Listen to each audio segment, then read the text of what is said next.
Do we have any threes here? Do I have to do this? No more victims here? This is Charo. And See what I tell Chris now, he's very worried with that day.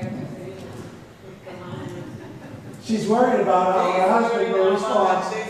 She's worried about how he will feel when he knows that she can be a failure. I couldn't sleep. Can I get a copy of the tape? It's on, it's on.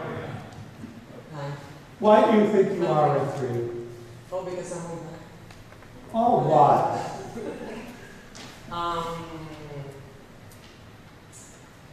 I think for many years, I was a very mature 3, I may say.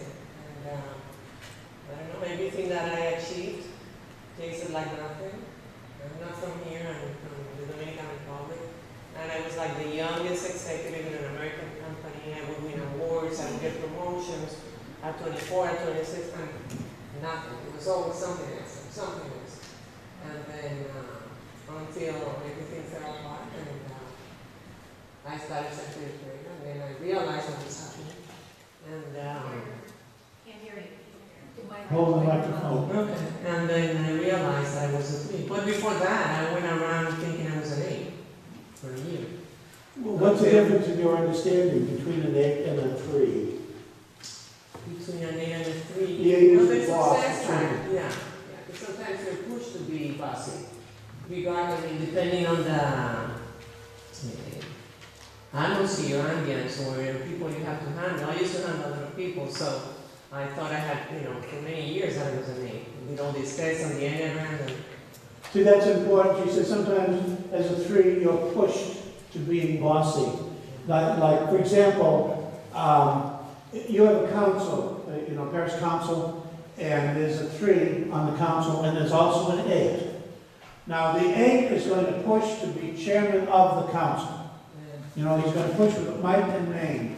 The 3 will not care to be, if he's chairman or not, unless he finds it's necessary for the council to succeed for him to be the chairman, then he will be bossy. Do you see the difference? So the 3s can resemble the 8s, but the thing behind it is the 8 must be the boss, the 3 must succeed. And if the group is succeeding quite nicely without her being the boss, she will accept that. you're happy. Exactly. So then you're like, you're happy, it's happening. And then to this day, it's a condition, and you accept it, embrace it, and fight it sometimes. How do you feel about efficiency on the job? On the job, I don't everything. It kills me, inefficient people. And going around and even coming here, or this afternoon when we went for the ride, it's like, I know the shortest way. So if someone else is going to take another way, it just bothers me. Because I already have this mindset of how we're going to do things and it's more efficient. And it's amazing because you suffer every minute of life. I laugh at it now, it's here I go again, trying to, say, no, we're going to West Market, and from here to there, and then it changes, and you're like, or someone else wants to take the lead, and it kills you, because... Do you like being a 3? I love it. Have you always liked it?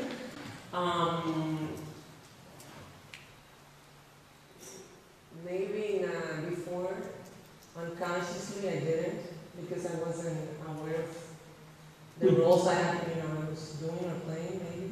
Would you like your daughter to be a 3? Whatever. Just not, but I would like it. Tell me about, do you have any experience or remembrance or knowledge of the shadow side of the 3 deceit?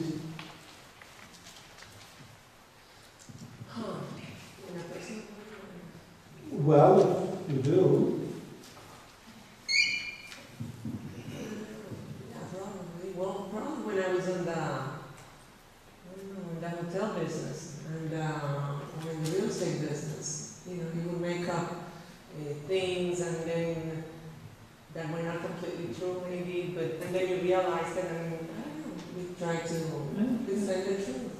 Yeah, let me illustrate that a little further. The stereotypical number 3 is the American used car salesman. it's not like that. I mean, You know, yeah, the used car salesman, he's got a car that, you know, he tells us this was owned by a grandmother who only used it on Sundays to take her little girl to Sunday school, see? And it's in perfect shape and so forth and so on. And he's lying through his teeth.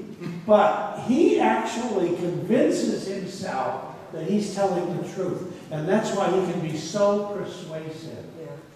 You agree with that? I agree. Yeah. And you can sell that house because, and then you can live in that. That's the right house for that person.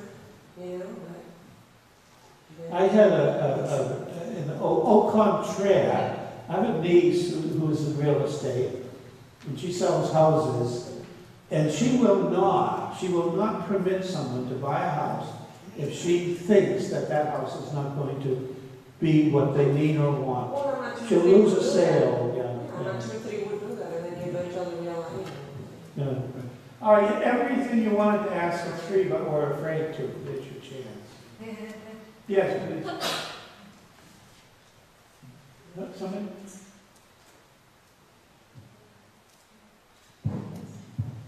Yes.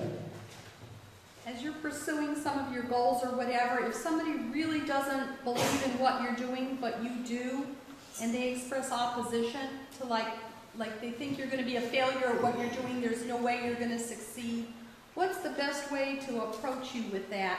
Or is it like a total turnoff if someone would say that to you, or try to dissuade you from what you're doing because they see it as a failure? No, but I would like to know why. So And I would have, you would be receptive to their definitely. why? Yeah.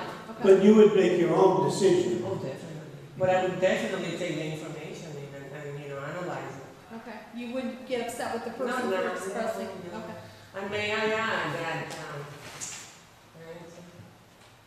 Would you like to add something, please? Now that's deceit. She really was not asking me. She really was not asking me if she could add something. She was going to. I don't know, at least Yes, you may. in my case, because this powerful tool was revealed to me probably 10 years ago. And you can overcome all this, or, you know, who you really are, discover who you really are, getting your center. In my case, through centering prayer. So, of course, that I've been practicing it for Yeah, the reason for that, of 10 course, years, and good for you. No, because you see that as a 3 is actually seeking for love. She will not be successful until she finds the love of God. And centering prayer is one expression of that. So, but you notice she's a saleswoman, isn't she? She can't help it. Wait a minute, we're not finished with you yet. How do you feel? I use the word feel.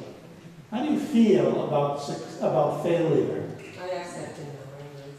So, You accept it. yeah, it's still, you know, my natural reaction is, you know, How in the past when you were it younger? destroyed me. It Tell us about destroyed me, devastated me. It was like, oh, I would, you know, put me in bed, I would get into the laziness side, and then it would just kill me. I couldn't fail anything. I mean, it was. Were you that way, like going through school?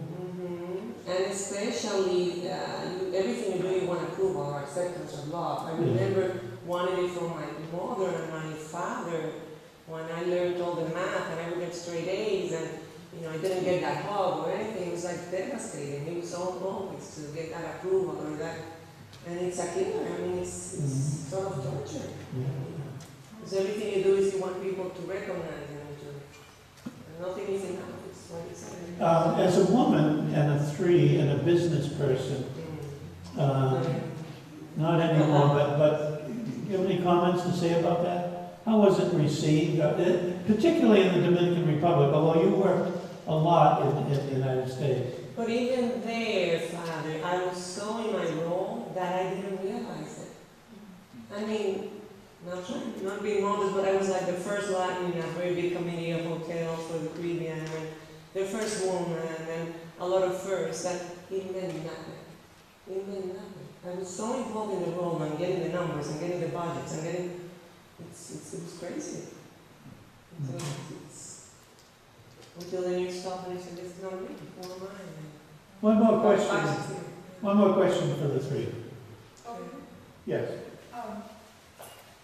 So, I'm just wondering what the catalyst was for you to say, whoa, what's going on in my life? This doesn't feel good. And, I mean, what was it that brought you to change? A divorce. Okay. What is it? My divorce. The And divorce. my last job, yeah. You were a failure at it. I failed. Yeah. And I didn't have enough. Yeah. And it was like the Very good. Thank you, Charo. You are actually.